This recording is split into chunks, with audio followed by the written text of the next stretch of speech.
তিশার বাপ নাকি বিদেশ থাকে, ওর কোন বাপ বিদেশ থাকে ওরা জিজ্ঞেস করে দেখো। ওর মা হচ্ছে এখন লিভিনে থাকে, সানিমের যে বাপ সেই বাপের সাথে লিভিনে থাকে। তিশার নিজের মুখের কথা, সেই লোকের হচ্ছে ওর মার সাথে বিয়েই হয়নি, 8 বছর ধরে সংসার করতেছে। এই জন্য হচ্ছে ঘন ঘন বাসা চেঞ্জ করে, যাতে করে মানুষ ওদের ঠিকানা অ্যাড্রেস কোনো কিছু না পায়।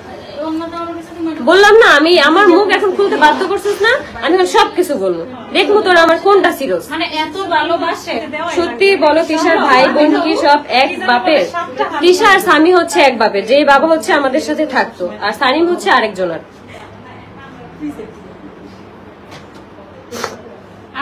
ওর মা মেয়ের চরিত্র এত পরিমাণে খারাপ, এত পরিমাণে বাজে, আমার বলতেও মানে লজ্জা লাগে। আমার বাপ মার মধ্যে কোনো এরকম কোনো ঝামেলা নেই, কোনো কিছু নেই।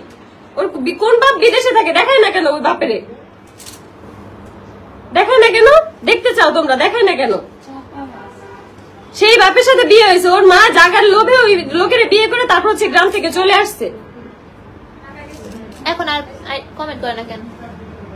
তিশার মারে বলে যে ভিডিও যেন না করে, ওর ওই বাপের একটা মেয়ে আছে, সে ওদের খায়া ফেলবে, ছিঁড়া খায়া ফেলবে, এই জন্য আর কি ভিডিও করতে মানা করে। তারপর ওর মা টাকার লোভে ভিডিও বানায়।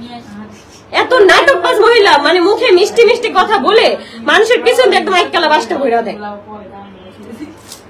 আমার সবসময় বলতো, রাখি যখন টাকা ভাগ হবে আমাকে কিন্তু আগে তুই 10,000 টাকা করে হাত খরচ দিবি। আমি তো কিছু বলতাম না, যে না থাক, ওর আম্মু লাগে আমার আম্মু লাগে, মানুষের বেশি ভালোবাসতে হয় না। এই জন্য বেশি ভালোবাসলে এইভাবেই তোমাকে একদম পিছন দিয়ে বাস দেয়। কোথাকার ফ্যামিলির সবাই নিয়ে এসে বাসায় থাকে, সবার পিছনে খরচ করে। আমি কি বাপ বোন যেতে পড়ে থাকতো, আমার বাপ মা যেয়ে পড়ে থাকতো? তোর বাপ মা এসে পড়ে থাকতো এখানে, যে বাপের সাথে তোর মায়ের ডিভোর্স হয়ে গেছে সেই বাপু পর্যন্ত এখানে এসে পড়ে থাকতো। খুব বড় লোকের বেটি, হ্যাঁ খুব বড় লোক, আমাদের ফার্নিচার গুলো দিয়ে খুব বড় লোকই দেখায়। আমার বাসা, আমার মায়ের বাসা, তার মায়ের বাসা একদম দেখায়, আমাদের ফার্নিচার দিয়ে আসে তার মায়ের বাসা দেখায়। আমি যখন আমার আইডিতে যে পোস্টটা করছিলাম হাতকে নিয়ে, সেখানে উল্লেখ করছিলাম যে তিশার মায়ের 5 লাখ টাকা চুরি কিনে দেওয়া হয়েছে, আর তো আমার বাবার 1 লাখ টাকা দেওয়া হয়েছে। তিশার মা আমাকে ফোন দিয়ে বলে যে ওইখানে যে তোর শ্বশুরকে 3 লাখ টাকার মার্কেট করে দেওয়া হয়েছে, সেটা কেন লেখা হচ্ছে? সেটা লেখ। সবসময় আমার শ্বশুর শাশুড়ির পেছনে লেগে থাকতো, সব সময়।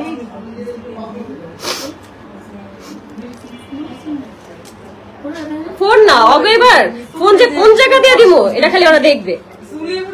আমি তো মানে রাগি নেই কখনো, আমি যে রাগলে যে আমার রূপ যে কেমন হয় সেটা এখন পর্যন্ত ওরা দেখে নেই, ওই বাসা থাকতে কখনো দেখে নেই, এবার দেখবে।